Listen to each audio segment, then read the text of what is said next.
So what's up guys, magte-test tayo ng unit ngayon. So this is WE 4.3 high kappa, no. So napaka-compact, napakaliit, no. So this is full metal unit guys with polymer na grip, no. Yan. Tapos naka-magwell na. Yan, nakikita niyo yung kanyang ano, no, aesthetics, no. Napakaganda, napaka-solid.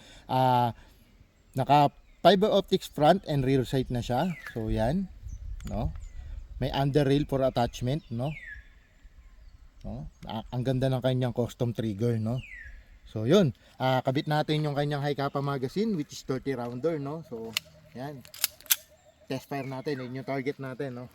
So yun, WE 4.3 high kappa firing.